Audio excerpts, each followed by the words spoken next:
वाला आलि मुहम्मद कमा सल्लैता अला इब्राहीम वाला आलि इब्राहीम इन्नका हमीदुम मजीद। या अल्लाह, हमने जो गुनाह किए अनजाने में किए, जानबूझ करके तो माफ़ फरमा मेरे आमीन। रब्बुल इज़्ज़त हमें माफ़ फरमा मेरे। आज हम आए हैं पाकिस्तान के नहीं बल्कि दुनिया के पहले ख्वाजा सराओं के मदरसे में। देखिए माशाल्लाह से हम मुसलमान हैं, मुसलमान घरों में पैदा हुए हैं, लेकिन नाच गाना बैगिंग इन चीज़ों को जो है हम अपना सब कुछ बना लेते जब घर से भाग जाती हैं। तो घर में होते तो नमाज रोज़ा घर वाले करवाते हैं, लेकिन जब निकल जाती हैं या दुत्कार दिए जाते हैं तो उसके बाद हम गुरु हमें कुछ नहीं करवाता, या हम खुद नहीं करते। डांस में इतना मगन हो जाते हैं कि सोचते हैं कि कौन सा सूट कल पहनेंगे, कल कैसा मेकअप करेंगे। लोग जानना चाहते हैं कि मदरसा और शेल्टर होम चलाने से पहले रानी खान क्या थी। मैं एक बहुत बड़ी डांसर थी, बदनाम मुजरिम थी। तो मैंने सोचा कि क्यों ना मैं एक ऐसा काम करूं जो दुनिया में भी फर्स्ट टाइम हो और स्पेशली ख्वाजा सराओं के लिए जिससे फ़ायदा हो।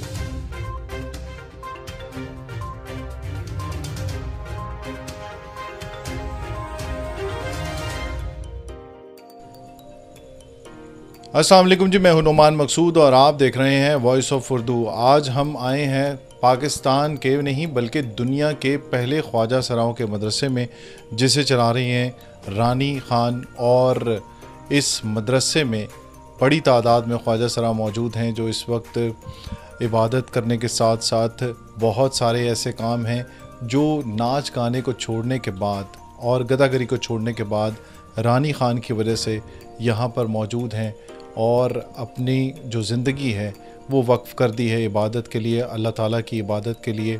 और इसमें क्या रूटीन हुआ करती है, रानी खान ने किस तरह से ये स्टेप लिया और किन मुश्किलात का इनको सामना करना पड़ा, उस बारे में इनसे जानेंगे। सबसे पहले बहुत शुक्रिया आपका रानी खान कि आपने हमें टाइम दिया। किस तरह से ये ख़्याल आया आपको कि आपने इतनी बड़ी ज़िम्मेदारी ली और किन मुश्किलात का सामना करना पड़ा। औज़ु बिल्लाहि मिनश शैतानिर रजीम, बिस्मिल्लाहिर रहमानिर रहीम।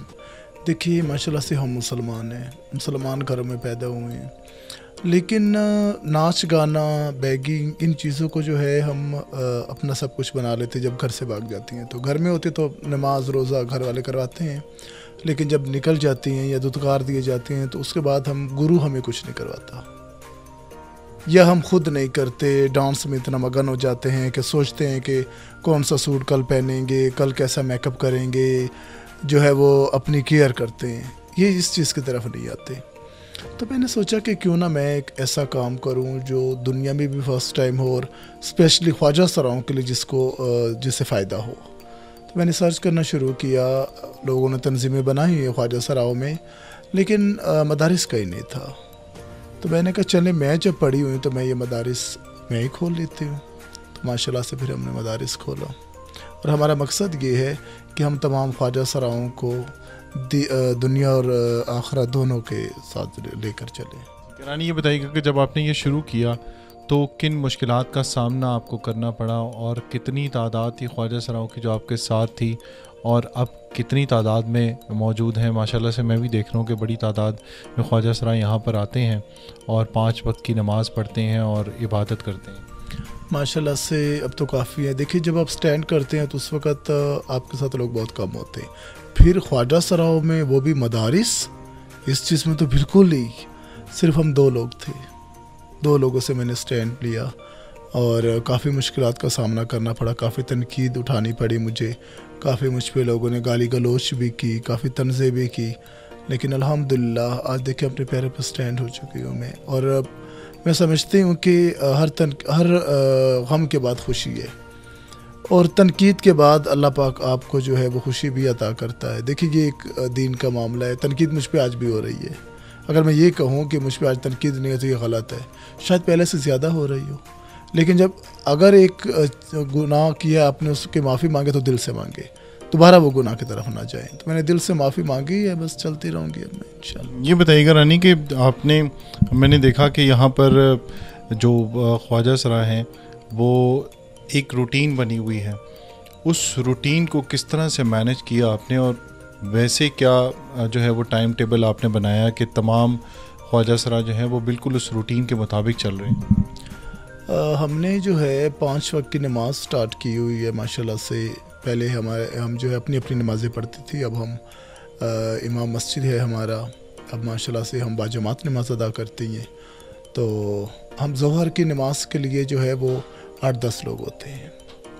जो लोग सुबह तिलावत के बाद जाते हैं काम पे, वो असर के बाद आते हैं। फिर जो असर में जाते हैं वो इशा के बाद आते हैं। इस तरह 10-15 लोग जो है वो माशाल्लाह से नमाज रोज़ाना पढ़ते हैं। हमने इनकी ये रूटीन लगाई है कि ये जब सुबह उठते हैं तो पहले नमाज पढ़ते हैं, नमाज के बाद फिर सो जाते हैं कुछ, फिर जो है वो तिलावत के लिए उठते हैं। क्लास का टाइम है हमारा 7 से लेकर 8 का, 7 बजे उठते हैं, फिर क्लास में होते हैं, फिर 8 बजे जो है उसके बाद नाश्ता होता है। 9 बजे तक हम नाश्ता करते क्योंकि तादाद ज़्यादा है। 9 के बाद फिर जो है कुछ स्टॉलों में चले जाते हैं, कुछ अपनी जॉब में चले जाते हैं, कुछ जो है वो यहाँ पे सिलाई सेंटर में आ जाते हैं। अच्छा, मैंने देखा है यहाँ पर कि यहाँ पर बाकायदा ट्रेनिंग भी होती है। जिस तरह से इन्होंने बताया कि सिलाई सेंटर है, उसके लिए सिलाई सिखाई जाती है ख्वाजा सराओं को। उसके अलावा इनको ख़ुद एतमादी इनके अंदर पैदा करने के लिए, गदागरी ख़त्म करने के लिए और नाच गाना ख़त्म करने के लिए इनके अंदर बाकायदा एक ट्रेनिंग के साथ साथ इन्हें कारोबार शुरू करवाए जाते हैं। तो इसमें बताइएगा रानी कि ये कैसे आपके जहन में ख़्याल आया कि इनको अपने पाँव पे खड़ा करना है? देखिए, क्योंकि खाना पीना तो यहाँ शेल्टर होम में मिल रहा है, रिहाइश भी मिल रही है, कपड़ा भी मिल रहा है, लेकिन मैं समझती हूँ कि अगर मैं चले गए तो फिर ये लोग क्या करेंगे। मैं इनको स्टैंड करूँ अपने पाँव पर, इसलिए हमने सिलाई सेंटर खोल दिया। ये उन ख्वाजा सराओं के लिए खोला जो पढ़े लिखे नहीं हैं। फिर हमने स्टॉल जो है वो खोल दिए, वो उन ख्वाजा सराओं के लिए जो पढ़े लिखे नहीं, और जो पढ़े लिखे ख्वाजा सरा है उनको हमने जॉब का सिलसिला शुरू करवा दिया। तो इनमें ज़्यादातर लोग क्या कर रहे हैं? जो ख्वाजा सरा हैं सिलाई का काम करते हैं या फिर स्टॉल्स वगैरह इनको बना के दिए वो काम करते हैं? स्टॉल में 11 लोग होते हैं, कभी 10 कभी 11, और सिलाई सेंटर में भी 9-10 लोग होते हैं। तो कैसे शुरू करवा के दिया आपने? सब कुछ खुद ख़रीदा था या फिर लोगों की सपोर्ट के साथ किया? ये सब तो पहले स्टार्ट में मैंने खुद ही किया था। कोई भी काम है तो वो दस्ती आपको सपोर्ट नहीं मिलती। हमने अपने एक प्लाट बेचा था 7 लाख का, बस उसी में जो है ये सारी चीज़ें जो आप देख रहे हैं, सिलाई सेंटर और ये आप स्टॉल वगैरह देख रहे हैं और ये आप जितनी चीज़ें देख रहे हैं, ये उन्हीं पैसों में से है। ये देखिए रानी, एक और चीज़ मैंने देखी है कि जो ख्वाजा सरा यहाँ पर मौजूद हैं, इनका सबसे बड़ा प्रॉब्लम ये होता है कि इन्हें एक तो मुआशरा एक्सेप्ट नहीं करता, लेकिन बहुत सारे ऐसे मसाइल भी पेश आते हैं कि इन्हें अपने घर वाले भी एक्सेप्ट नहीं करते। तो उनके लिए फिर आप क्या कर रही हैं? उनकी वल्दियत का सबसे बड़ा जो मामला होता है, उसके हल के लिए क्या सोचा आपने? देखिए, मैं हुकूमत के साथ अभी कुछ एप्लीकेशनें मैंने दी हुई है कि सबसे पहले आप हर एक माँ बाप के लिए ये पैगाम है कि हर एक औलाद को एक्सेप्ट कर दिया जाता है, लुल्ला हो, लंगड़ा हो, जैसा भी हो। लेकिन ख्वाजा सरा को क्यों नहीं? क्या ये उनकी औलाद नहीं होती? क्यों दुत्कार दिया जाता है इनको? अब मैं एक काम कर रही हूँ इनके ख़िलाफ़ कि कोई भी ख्वाजा सराओं को अगर घरों से धक्के देकर निकाल दिया जाएगा या जायदाद से आकर दिया जाएगा तो हम उनके ख़िलाफ़ रेपिटेंशन करवाएंगे। और वल्दियत के मामले के ऊपर क्या कर रही हैं आप? देखिए, अब वल्दियन पे हम ये कर रहे हैं कि अब उनसे तो उनका नाता ख़त्म हो गया है। जो आपको घरों से निकाल देते हैं वो आपको कैसे एक्सेप्ट करते हैं? वो अपनी शनाख्त आपको देना ही नहीं चाहते। देखिए, घरों से जो उसको निकालते हैं जिसको आप बिल्कुल आग कर देते हैं, वरना औलाद को कोई नहीं घर से निकालता।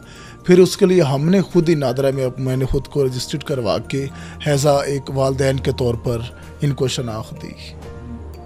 सही है। ये बताइएगा कि कुछ ख्वाजा सरा मैंने देखा आपके पास वो हैं जिन्हें बहुत ख़तरनाक बीमारियां हैं और उनको ज़ाहिर है इलाज मुआलजे के लिए भी ज़रूरत पड़ती है।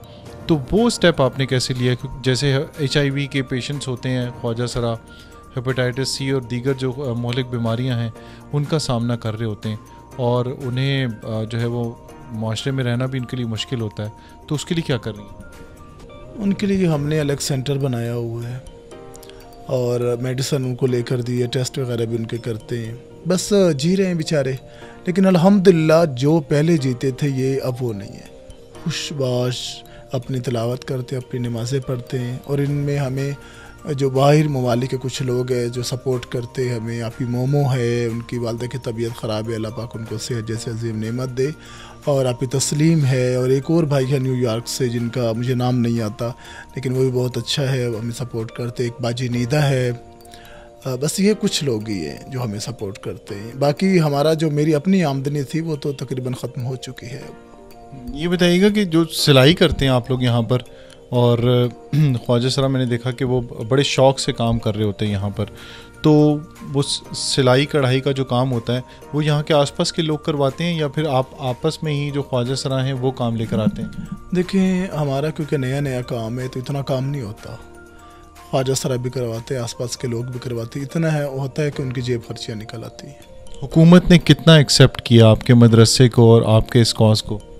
हुकूमत ने जो है हमें इतना अप्रिशिएट किया है कि हमने एक एप्लीकेशन सेंड की थी प्राइम मिनिस्टर को।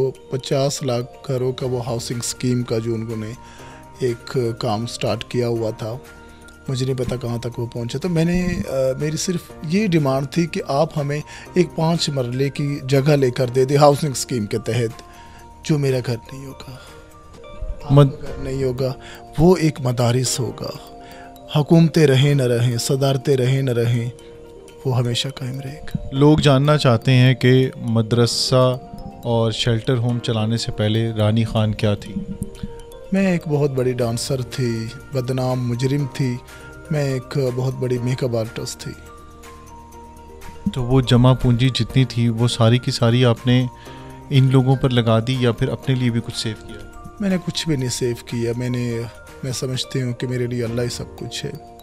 मैं आप सल्लल्लाहु अलैहि वसल्लम की जो है वो ज़िंदगी मुबारक के बारे में बहुत पढ़ रही हूँ, तो उन्होंने कैसे ज़िंदगी गुजारी, हम उनकी उम्मत ही हैं। अगर हमने माफ़ी मांगी है तो हम अपने लिए क्या बचा कर रखें? ये बताइएगा रानी के आइंदा आने वाले दिनों में या आने वाले चंद सालों के अंदर क्या सोचती हैं, ख्वाजा सराओं के लिए क्या करने जा रही हैं, और अगर गवर्नमेंट आपकी हेल्प करे तो क्या सोचती हैं इनके बारे में?